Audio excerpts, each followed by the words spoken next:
High, I am Smita. Truth of life चॅनलमध्ये पुन्हा एकदा तुमचं स्वागत आहे. येशूने म्हटले, मार्ग, सत्य आणि जीवन मीच आहे.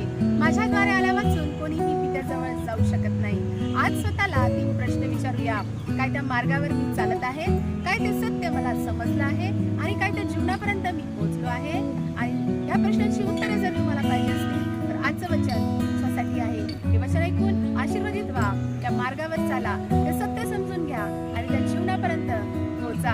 हे व्हिडिओज सबस्क्राईब करा आणि माझ्या अपकमिंग व्हिडिओसाठी नोटिफिकेशन बेलवर क्लिक करा. तेव्हा तुम्हाला आशीर्वाद देव. Praise the Lord.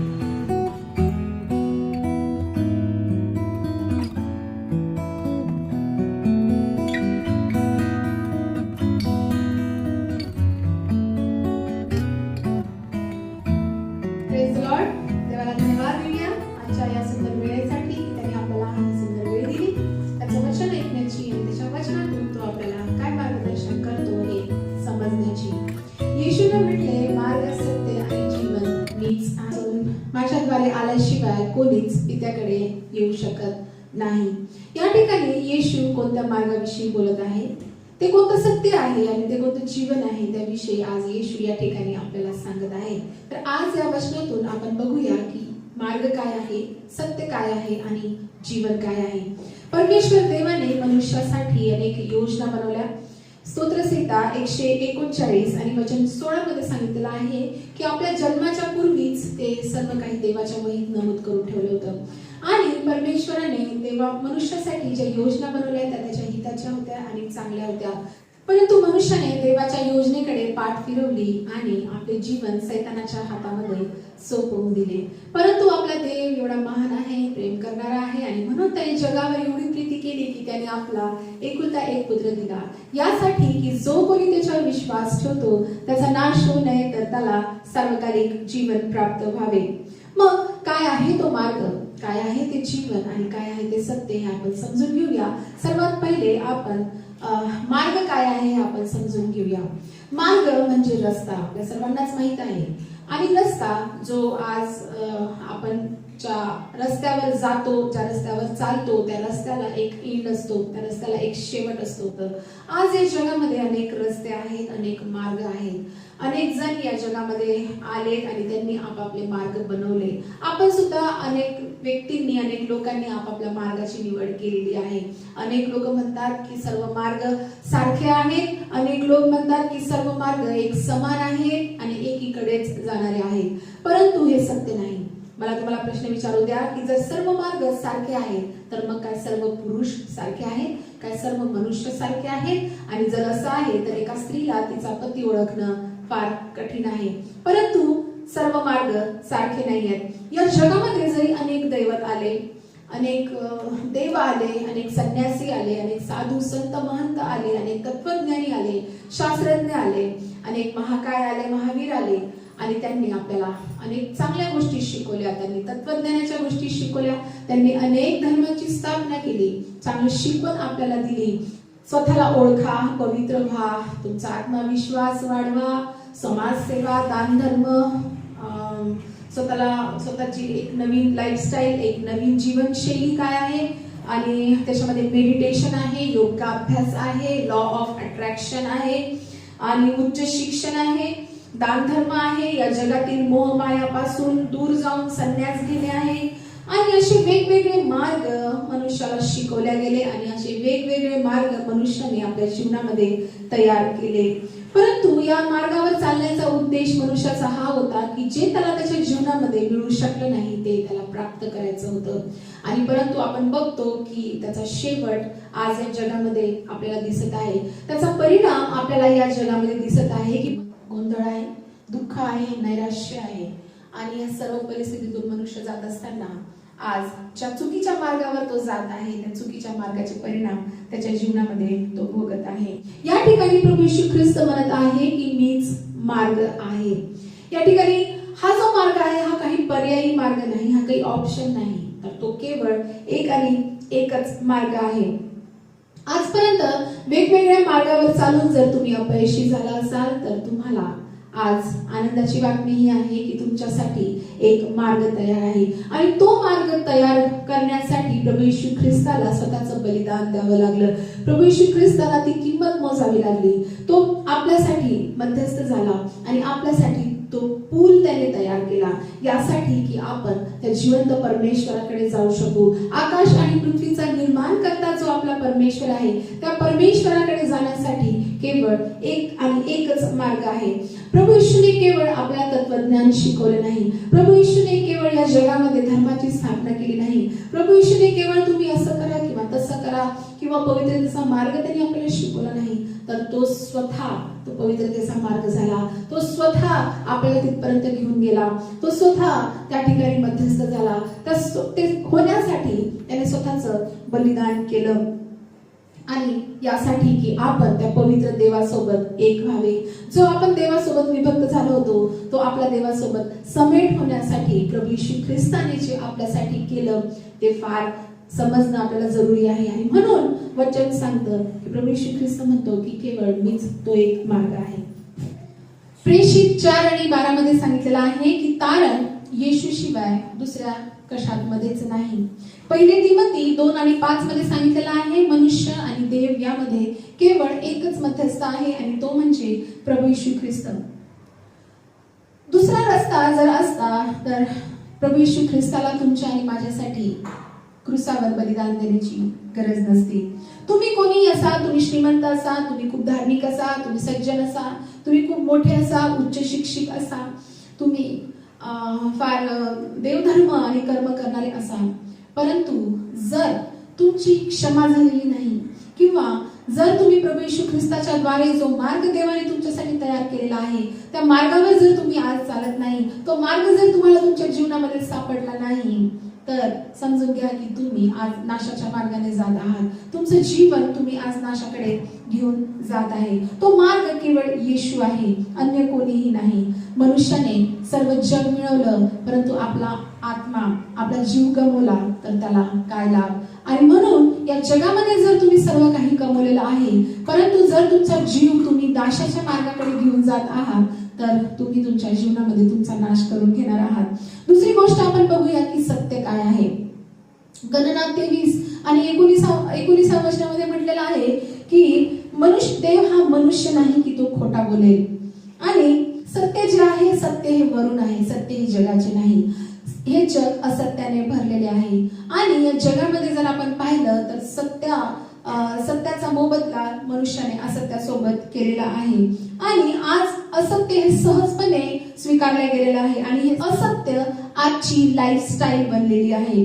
परंतु या जगाने जे असत्याची निवड केलेली आहे त्यामध्ये आहे देहाची वासना, डोळ्याची वासना आणि संसाराची खुशालकी. पहिले योहान 2 अध्याय आणि 15 ते 17 मध्ये सांगितलेलं आहे. आणि या सर्व गोष्टी तुमच्या जीवनामध्ये जर आहे तर जगाची मैत्री आहे आणि जगासोबत ज्याची मैत्री आहे त्याचं देवासोबत वैर आहे.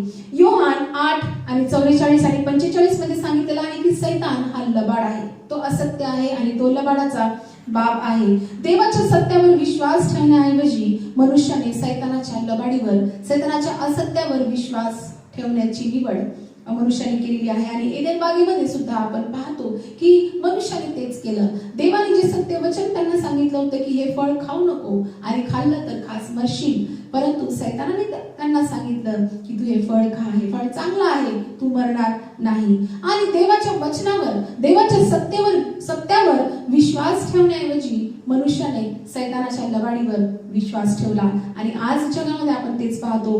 रोमकरास पत्र 1 अध्याय आणि 25व्या वचनामध्ये सांगितलेलं आहे की देवाच्या सत्याचा असत्याशी मोबदला त्यांनी केला आहे.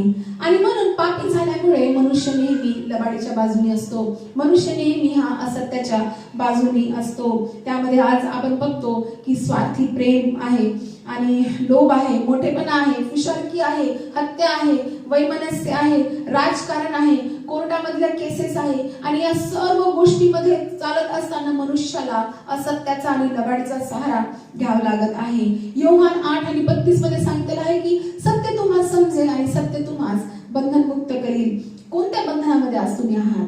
आज ज्यांना सत्य अजून कळालेलं नाही त्यांचे डोळे अजून उघडलेले नाही. ते आज अंधारामध्ये आहे, अंधकारामध्ये आहे. आणि योहान 1:5 प्रमाणे अंधकाराने त्याचे ग्रहण केले नाही. आज मनुष्य ज्या गुलामगिरीमध्ये आहे ती गुलामगिरी म्हणजे पाप, शाप, गरिबी आणि सैतान. आणि ह्याच्यातून मुक्त करण्यासाठी प्रभू येशू ख्रिस्त म्हणतो की जर तुम्ही त्या मार्गावर चालाल तर ते सत्य तुम्हाला प्रगट होईल. आणि ते सत्य ज्यावेळेस तुम्हाला प्रगट होईल त्यावेळेस तुमचे डोळे उघडतील आणि तुमच्या जीवनामध्ये तुम्ही त्या बंधनातून मुक्त व्हाल, ज्या बंधनामध्ये आज तुम्ही जगत आहात. येशू सत्य आहे, येशूचे वचन सत्य आहे, येशूची शिकवण सत्य आहे, येशूचे रक्त सत्य आहे, येशूचे बलिदान सत्य आहे आणि येशू सत्य आहे. आणि येशू जो मार्ग आहे तोच सत्य सुद्धा आहे. आणि म्हणून त्या मार्गावर चालत असताना जे सत्य आपल्याला विदित करतं, आपण पाहतो की तेच आपल्याला जीवनाकडे घेऊन जातं. अनेक लोक जे देवाकडे जातात, मंदिरामध्ये जातात, त्यांना सत्याचा शोध नाही. त्यांना असं वाटतं मला काहीतरी मिळालं पाहिजे, मला माझ्या जीवनामध्ये आशीर्वाद मिळाला पाहिजे, मी माझ्या जीवनामध्ये माझं आरोग्य मला मिळालं पाहिजे, मी बरा झालो पाहिजे. परंतु अनेकांना सत्याचा शोध नाही. परंतु जे सत्याचा शोध घेतात त्यांना सत्य सापडतं, कारण जे शोधतात त्यांना सापडतं असं देवाचं वचन सांगतं. आज तुम्ही स्वतःला प्रश्न विचारा, काय जे आज आम्ही वाडवडिलांपासून करत आहोत, जे आमच्या जीवनामध्ये आम्ही जे चालत आहे, काय ते सत्य आहे? ते आम्हाला समजलेलं आहे? काय आमचे डोळे उघडलेले आहेत? अज्ञानाकडून ज्ञानाकडे आम्ही आलेलो आहोत? आज हे समजणं आपल्याला जरुरी आहे. तिसरी महत्वाची गोष्ट आपण बघूया की जीवन काय आहे. जो मनुष्य जिवंत आहे, आपल्याला असं वाटतं की तो त्याच्यामध्ये जीवन आहे, परंतु बायबलच्या मते ज्या मनुष्याचा संबंध प्रभू येशू ख्रिस्ताच्या द्वारे जिवंत देवासोबत जोडला गेलेला आहे त्याच्यामध्येच जीवन आहे. आणि जो मनुष्य देवापासून विभक्त झालेला आहे तो मनुष्य मेलेला आहे. एकदा एका खेळाडूला पत्रकाराने प्रश्न विचारला की तुम्ही आता टॉपवर पोहोचले आहात आणि आता त्या ठिकाणी तर तुम्हाला गेल्यावर आता कसं वाटत आहे, तुम्ही तर टॉपला पोहोचलेले आहात. त्यावेळेस त्या खेळाडूने उत्तर दिले की मी टॉपला तर पोहोचलो आहे, ही गोष्ट खरी आहे, परंतु त्या ठिकाणी गेल्यावर मला समजले का तिथे काहीच नाही. उपदेशक 1 आणि 2 मध्ये म्हटल्याप्रमाणे सर्व काही व्यर्थ आहे, सर्व काही व्यर्थ आहे. आणि हे अनेकांना कळेपर्यंत त्यांच्या जीवनातले अनेक वर्ष वाया गेलेले असतात. आपल्या डोळ्यांनी जेवढं जग आपल्याला दिसतं केवळ तेवढंच जग आहे असं नाही, तर त्या पलीकडेही एक जग आहे, त्या पलीकडेही एक जीवन आहे. आणि म्हणून उपदेशक 3:11 प्रमाणे देवाने मनुष्याच्या मनामध्ये अनंत काळाची कल्पना निर्माण केली आहे. या जीवनापलीकडे एक जे जीवन आहे ते जीवन मनुष्याला मिळावं अशी देवाची इच्छा आहे. देवासोबत एक होण्यामध्येच ते जीवन आहे. आणि या जीवनाची सुरुवात केवळ येशूमध्येच आहे.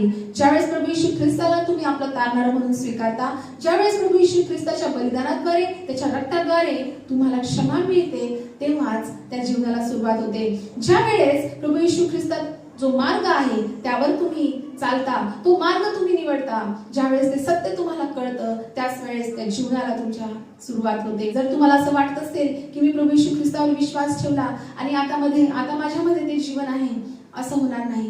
प्रभू येशू ख्रिस्तावर विश्वास ठेवणे ही जीवनाची सुरुवात आहे, परंतु तुम्हाला त्यामध्ये टिकून राहणं जरुरी आहे. त्यामध्ये देवासोबतची सहभागिता, प्रभू येशू ख्रिस्ताला अनुसरणे, त्याचं आज्ञापालन करणे आणि त्या फेलोशिप मध्ये राहणे, त्याच्यासोबत नातं जोडणे, ह्या सर्व गोष्टी तुमच्यामधून जीवन बाहेर निघणार आहे, तुमच्यामधून ते फळ बाहेर निघणार आहे.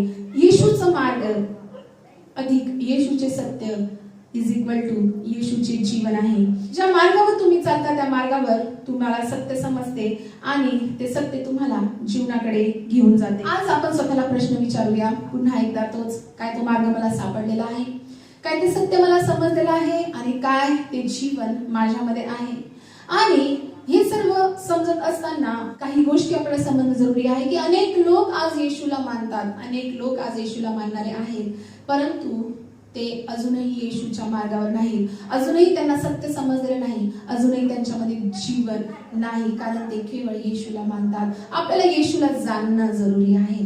येशूला मानणारे जरी अनेक आहेत, परंतु येशूला जाणणारे फार कमी लोक आहेत. आणि जे येशूला जाणतात तेच त्यांनाच तो मार्ग सापडतो, त्यांनाच त्या सत्याची ओळख होते आणि ते त्या जीवनापर्यंत पोहोचतात. आणि म्हणून ही गोष्ट आज समजून घेणं जरुरी आहे की जर मला त्या मार्गावर तो मार्ग मला पाहिजे आहे, ते सत्य मला समजून घ्यायचं आहे, आणि त्या जीवनापर्यंत मला जायचं आहे, तर मला येशूला केवळ मानणे नाही, तर मला येशूला जाणावं लागणार आहे.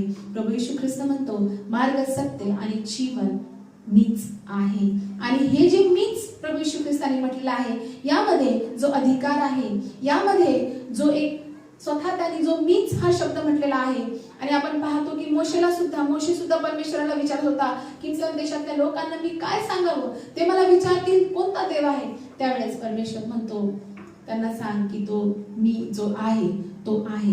या ठिकाणी प्रभू येशू ख्रिस्त अनेक वेळास म्हणतो की मी मार्ग आहे, मी सत्य आहे, मी जीवन आहे, मी जीवनाची पाणी आहे, मी जगाचा प्रकाश आहे, मी जीवनाची भाकर आहे. हे कोणीच म्हणू शकत नाही, आपण सुद्धा नाही. आणि या जगामध्ये जेही आले ते सुद्धा स्वतःला असं म्हणू शकत नाही की तो मार्ग मीच आहे, तो मार्ग, सत्य आणि जीवन मीच आहे. आज प्रभू येशू ख्रिस्ताने ज्या अधिकाराने हे शब्द बोललेले आहे, त्याच्यासाठी त्याला जी किंमत मोजावी लागली